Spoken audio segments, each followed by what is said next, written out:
Constantin Filipenko.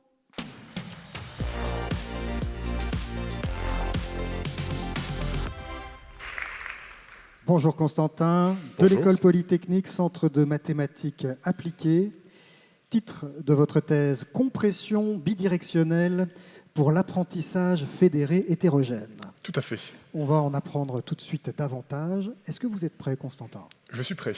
Alors vous lancez le chronomètre quand vous voulez.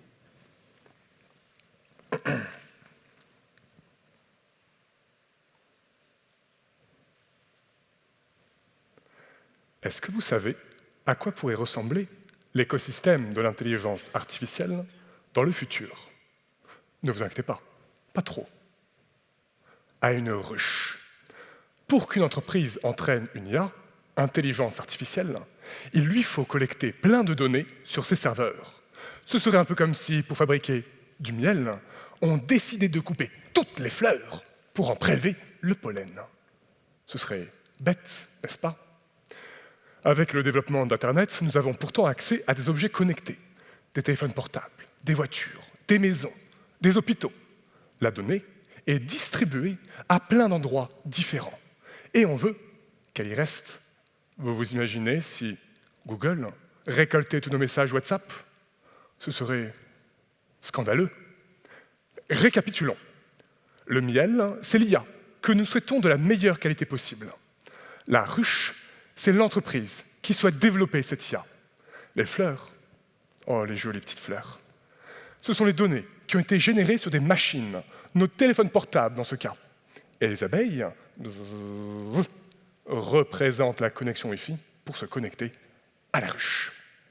Dans ma thèse, j'ai mis en place un essaim afin d'entraîner une IA.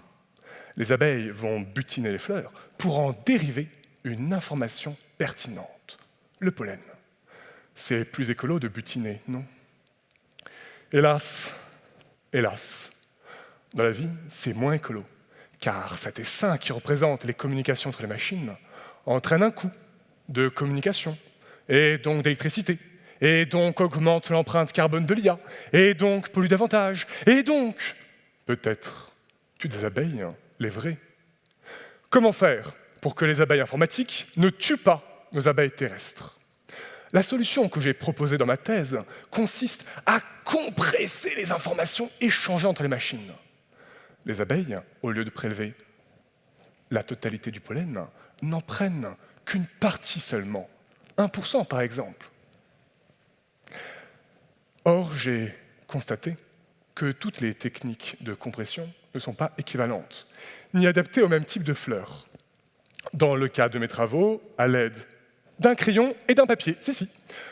En m'appuyant sur quelques expériences numériques, oui quand même, j'ai prouvé un théorème mettant en relation les techniques de compression, les coûts de communication, le nombre et le type de données, la qualité de l'IA et le temps nécessaire pour l'obtenir, mettant ainsi en lumière les compromis à faire pour trouver un équilibre satisfaisant pour nous, pour les entreprises et bien sûr pour les abeilles.